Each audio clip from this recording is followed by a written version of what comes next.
जय हिंद जय भारत। आप देख रहे हैं अजय भारत मीडिया, जहां हम उठाते हैं जनता की आवाज़। आज हम आपको लेकर के आए हैं गुरुग्राम द्रोणाचार्य कॉलेज के अंदर, जहां 70वीं एथलेटिक मीट का आयोजन किया गया था। 2 दिवसीय इस मीट का आयोजन के समापन समारोह में मुख्य अतिथि रहे मनोज कुमार, जो कि HCS हैं और SDM है इस समय नारनौल के अंदर।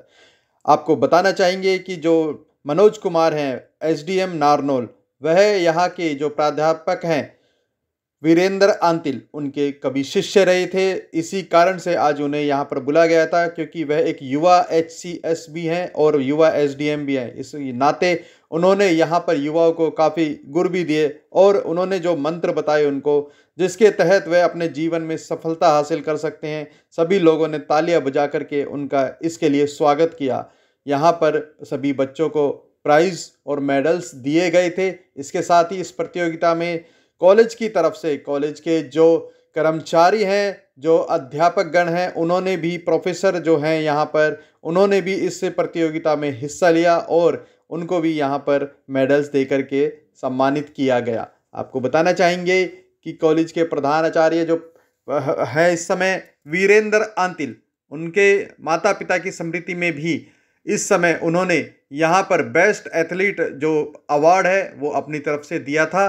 और साथ ही बच्चों के द्वारा बनाई गई एक विशाल रंगोली, यहाँ पर आप देख सकते हैं कितनी बड़ी यहाँ रंगोली बनाई गई थी जो कॉलेज है उसके बच्चों के द्वारा।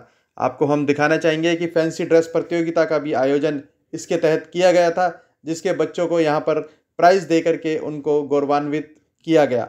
आपको बताना चाहेंगे इस प्रतियोगिता के समापन समारोह में गुरु मंत्र दिए गए थे मनोज कुमार HCS के द्वारा, और इसके साथ ही हमने बात की उनको और जानना चाहा कि आखिर क्या कारण है कि इस युवा अवस्था में वह HCS बने, और साथ ही उन्होंने हरियाणा सहित देश का नाम रोशन किया है।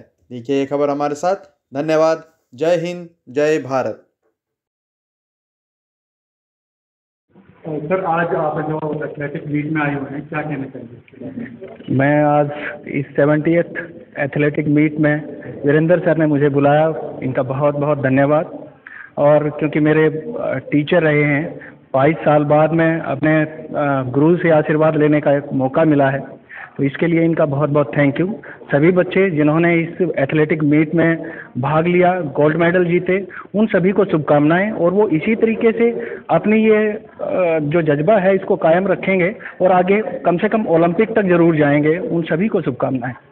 सर, जैसे कि आपने अभी अपना जो बोधन किया था उसमें बच्चों को सफलता के कुछ मंत्र दिए थे, हमारे दर्शकों के लिए कोई स्पेशल मैसेज आप देना चाहेंगे? आपके दर्शकों के लिए भी सफलता का मंत्र वही है कि अपना टारगेट निर्धारित करें, अपना लक्ष्य निर्धारित करें और उसके पीछे लग जाएं। उसके सेकंड ऑप्शन कोई नहीं होता किसी लक्ष्य का, तो सेकंड ऑप्शन कोई ना लेके चलें। अपना जो लक्ष्य है उसी के ऊपर कायम रहें और आगे बढ़ें, जरूर सफलता मिलेगी। Thank you. क्या कहना चाहेंगे आज जो ये कार्यक्रम है और जिसमें आपके शिष्य ही आज मुख्य अतिथि के रूप में आए, कैसा लग रहा है आपको? क्या देखिए, आज ये हमारे 70th एनुअल एथलेटिक मीट का क्लोजिंग डे है और इसमें जो हमारे मुख्य अतिथि हैं वो मेरे बहुत ही प्रिय स्टूडेंट रहे हैं और उनका सब्जेक्ट भी मेरा ही सब्जेक्ट रहा है। इनको बुलाने का इस महाविद्यालय में मेरा केवल एक ही मोटिव था कि वो बच्चों के लिए प्रेरणा स्रोत बने। जैसे कि मनोज ने ये उपलब्धि प्राप्त की है, एक बिल्कुल साधारण परिवार से चल के आए हैं, गवर्नमेंट स्कूल से इनकी एजुकेशन है। इन्होंने खुद भी बच्चों को ये बताया है कि मैंने कहाँ से अपनी स्कूलिंग की, कहाँ से कॉलेज की शिक्षा प्राप्त की। तो एक ये बच्चों को बहुत ही अच्छा मैसेज गया है कि ये कोई ज़रूरी नहीं है कि आप पब्लिक स्कूल से हैं या गवर्नमेंट स्कूल से पढ़े हैं। इन्होंने स्पष्ट कहा है कि बस एक टारगेट सेट कर लीजिए, गोल सेट कर लीजिए और उस गोल को अचीव करने के लिए जो प्लानिंग आपने करनी है वो आपकी स्ट्रिक्ट प्लानिंग हो तो आपको अपना गोल ज़रूर मिलेगा, ऐसा हमारा विश्वास है। और ये बिल्कुल मैं भगवान से प्रार्थना भी करता हूँ कि बच्चे इनसे मोटिवेट हों हमारे महाविद्यालय के, और जैसा कि इन्होंने बताया उसी अपने क्रम में आगे बढ़ें और इनसे प्रेरणा लेकर अपनी तैयारी शुरू करें, चाहे वो स्पोर्ट्स से रिलेटेड हो, चाहे वो एकेडमिक्स से रिलेटेड हो। वो अपना गोल ज़रूर सेट करके और अपना जीवन में सफलता पाएं। और मेरा मनोज जी के लिए बहुत ही साधुवाद और आशीर्वाद है कि ये बहुत जल्द IAS बने और अपने जीवन में तरक्की करें। और आज तो मेरे लिए बड़ा ही खुशी का और हर्ष का दिवस है कि मेरे स्टूडेंट इस महाविद्यालय में चीफ गेस्ट बनकर आए हैं और मुझे इन्हीं के हाथों से सम्मानित होने का अवसर भी प्राप्त हुआ। तो इससे हर्ष का और गौरव का क्षण मेरे लिए कुछ नहीं हो सकता। जय हिंद। आपके कॉलेज के ही स्टूडेंट हैं और गवर्नमेंट जॉब में भी हैं, पर कुछ पेरेंट्स जो बच्चों को प्राइवेट में भेजना चाहते हैं, तो उनके लिए आप क्या कहना चाहेंगे? देखिए, ऐसा नहीं है कि गवर्नमेंट स्कूल में टीचर अच्छे नहीं हैं। ये एक भेड़ चाल बन गई है कि जो प्राइवेट स्कूल हैं जहाँ पे ज़्यादा फीस लगती है वहाँ पे ज़्यादा अच्छी पढ़ाई होती है। हमारा महाविद्यालय भी गवर्नमेंट कॉलेज है। यहाँ के बच्चों ने नए नए कीर्तिमान स्थापित किए हैं। अभी रिसेंटली हमारी फिजिक्स की जो एग्जीबिट है फिजिक्स स्टेट लेवल में अपना फर्स्ट आई है एग्जीबिशन में, करनाल गवर्नमेंट कॉलेज में हुई थी। तो ऐसा कुछ नहीं है कि प्राइवेट में ही ज़्यादा अच्छी पढ़ाई होती है, गवर्नमेंट में नहीं होती। ये एक मिथ है और बस ये हमारा भ्रम है, लोगों का भ्रम है। तो मैं ये कहना चाहूँगा कि सभी बच्चा कहीं भी पढ़े, मन लगा के पढ़े, लगन से पढ़े, तो वो उसको अपना टारगेट जरूर मिलेगा। सर एक क्षण ऐसा भी आया था जब आप भावुक हुए थे, क्या? मैं भी भावुक हूँ और अगर ज़्यादा बोलोगे तो फिर और ज़्यादा भावुक हो जाऊँगा। आज कॉलेज के अंदर जो 17th एनुअल मीट हुई है स्पोर्ट्स में, क्या कहना चाहेंगे इसके बारे में? कितने बच्चों ने पार्टिसिपेट किया है? दरअसल ये एनुअल स्पोर्ट्स मीट की क्लोजिंग सेरेमनी थी और इस सेरेमनी पे हमारे कॉलेज के लगभग 2000 के करीब हमारे छात्र छात्राएं यहाँ पे आए हुए थे इसको विटनेस करने के लिए। और इसमें आज के जो मुख्य अतिथि थे वो हमने नारनौल के एसडीएम साहब को बुलाया, जिनका नाम मनोज कुमार है और वो HCS अधिकारी हैं, उनको यहाँ बुलाया। और ख़ास बात इसमें यह भी रही कि मनोज कुमार जी जो हैं वो हमारे जो आदरणीय प्रिंसिपल महोदय हैं डॉक्टर वीरेंद्र अंतिल, उनके ही शिष्य रहे हैं, उनके पास पढ़े हुए हैं। तो एक शिष्य को एज ए मुख्य अतिथि के रूप में यहाँ बुलाना और बच्चों को, इससे बड़ी प्रेरणा क्या हो सकती है? बिल्कुल। और क्योंकि वो HCS भी हैं और IAS की प्रिपरेशन भी लग रही है, तो उन्होंने जो मंत्र दिए आज, सक्सेस मंत्र जिन्हें कहना चाहेंगे, वो भी काफ़ी अच्छे रहे। उनके बारे में क्या कहना चाहिए? उन्होंने बहुत अच्छी बातें बताई बच्चों को, इतनी अच्छी बातें बताई कि बच्चे यदि उससे प्रेरणा लेना चाहें तो वो उनको अपना आदर्श बना सकते हैं। खास बात उन्होंने ये की कि उन्होंने अपने जीवन की शुरुआत की। उन्होंने बताया कि 4th 5वीं क्लास तक मैं सरकारी स्कूल में पढ़ा, उसके बाद 10वीं भी मैंने सरकारी स्कूल से की, +2 भी सरकारी स्कूल से की, कॉलेजिंग भी मेरी सरकारी स्कूल से हुई। मेरा विषय मैथ रहा था। मैथ में मुझे पहली बार कामयाबी नहीं मिली, दूसरी बार कामयाबी नहीं मिली, तीसरी बार जाके 2018 में उन्होंने बताया कि मेरा HCS क्लियर हुआ।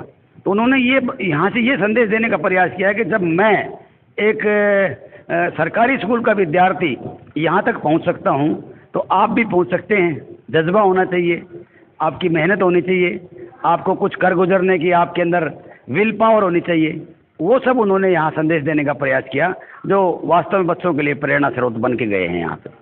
लोग गवर्नमेंट जॉब तो पाना चाहते हैं पर गवर्नमेंट स्कूल्स में, कॉलेजेस में बच्चों को पढ़ाना नहीं चाहते, क्यों सर? क्या वजह? ये मति भंग है, क्योंकि एक SDM जो HCS अधिकारी है आपके सामने यहाँ पे कह रहे हैं कि मैं सरकारी स्कूलों में पढ़ा और सरकारी स्कूलों से शिक्षा लेके यहाँ तक पहुँचा हूँ। जब मैं पहुँच सकता हूँ तो आप क्यों नहीं पहुँच सकते? मैं आपसे यहाँ बताना चाहता हूँ कि ज़्यादातर पृष्ठभूमि सरकारी जो ये अधिकारी बन के आते हैं, HCS बनते हैं, IAS बनते हैं, ज़्यादातर बच्चे सरकारी स्कूलों के प्रोडक्ट होते हैं। क्योंकि सरकारी स्कूलों के जो टीचर होते हैं या सरकारी कॉलेजों के जो प्रोफेसर्स होते हैं, उनकी क्वालिफिकेशन वो तराशे हुए लोग होते हैं। वो ये प्राइवेट स्कूलों के किसी को भी लेके उठा के ले लिया, क्वालिफिकेशन पूरी है कि नहीं है, थोड़े से पैसे पर उनका शोषण करने के लिए, वो नहीं है। ये लोग बहुत मेहनत करके काफ़ी कंपटीशन क्लियर करके यहाँ तक पहुँचते हैं। जब बच्चे उनके थ्रू आगे बढ़ेंगे तो नेचुरल सी बात है कि गुणवत्ता तो आएगी। लेकिन एक ये भी आप सही कह रहे हो कि ये आजकल एक लोगों के दिमाग में एक विचारधारा पनप रही है कि प्राइवेट स्कूलों में, प्राइवेट कॉलेजों में जो बच्चे पढ़ रहे हैं वो इनसे बेहतर होते हैं। हाँ, देखने में बेहतर होते हैं, कपड़े पहनने में बेहतर होते हैं, मोबाइल चलाने में बेहतर होते हैं, फालतू की जो बातें हैं उन करने में भी बेहतर होते हैं। ज़्यादा थोड़ा बहुत बोल भी सकते होंगे, लेकिन जो गुणवत्ता है, जो ज्ञान की जो प्रकाष्ठा है, यदि उसको अगर मद्देनज़र रखेंगे आप, तो सरकारी स्कूलों के जो प्रोडक्ट्स हैं प्राइवेट स्कूलों के प्रोडक्ट्स से ज़्यादा अच्छे निकल रहे हैं। एक और भी बात बताना चाहता हूँ यहाँ पे, आप रिजल्ट उठा के देख लीजिए। जो गरीब से गरीब का बच्चा है, किसान का है, मजदूर का है, वो तो प्राइवेट हम कहाँ पढ़ाएंगे उनको, सरकारी में पढ़ रहे हैं। और तकरीबन ज़्यादा नहीं कहूँ तो मैं 70% के आसपास का जो रिजल्ट, पिछला रिजल्ट उठा लें HCS का, IAS का, आज का रिजल्ट उठा के देख लें, तकरीबन वही सरकारी स्कूलों में पढ़ने वाले बच्चे ही कामयाब हो रहे हैं। इसलिए मैं इन बच्चों से कहना चाहूँगा कि आप स्कूलों को ना देखें, बिल्डिंगों को ना देखें, गुणवत्ता को देखें। सरकारी स्कूलों में आइए, सरकारी कॉलेजों में आइए, आपको पढ़ाने के लिए बड़े बड़े विद्वान लोग बैठे हुए हैं। आप उधर जाने की ज़रूरत नहीं पड़ेगी, आपको इतनी शिक्षा आपको यहाँ से मिल जाएगी। बहुत बहुत धन्यवाद। Thank you. नाम बताते हुए बताइए कि आज आप मैं क्लास 4 कर्मचारियों को एक बार स्टेज पर बुलाना चाहूँगी। उनका प्राइजेज है सभी का। क्लास 4 कर्मचारी जल्द से जल्द। मेरा नाम वीरेंद्र है, मैं जिला स्टेडियम प्रैक्टिस करता हूँ। वहाँ पर मेरे कोच दीपक राठी सर है, वो हमें बहुत सपोर्ट करते हैं।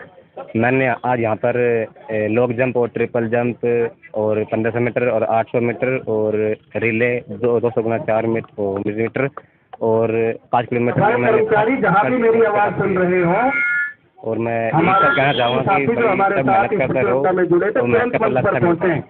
कई खेलों में आपने तुरंत मंच पर पहुँचे, जहाँ भी मेरी आवाज़ सुन रहे हो तुरंत मंच पर पहुँचे। नाम बताइए। मेरा नाम काजल है। इसलिए मेरा आपके साथ ये 2 दिन में जिन्होंने सबसे ज़्यादा मेडल लिए हैं, जो सबसे ज़्यादा जीता है, उनको बेस्ट एथलीट का अवार्ड मिला है। तो आपने फीमेल कैटेगरी में अवार्ड जीता? हाँ, मैंने फीमेल कैटेगरी में लिया है। काजल इसी कॉलेज में पढ़ते हैं? हाँ, मैं इसी कॉलेज में पढ़ती हूँ। पीछे से कहाँ से आए? मैं भिवानी से।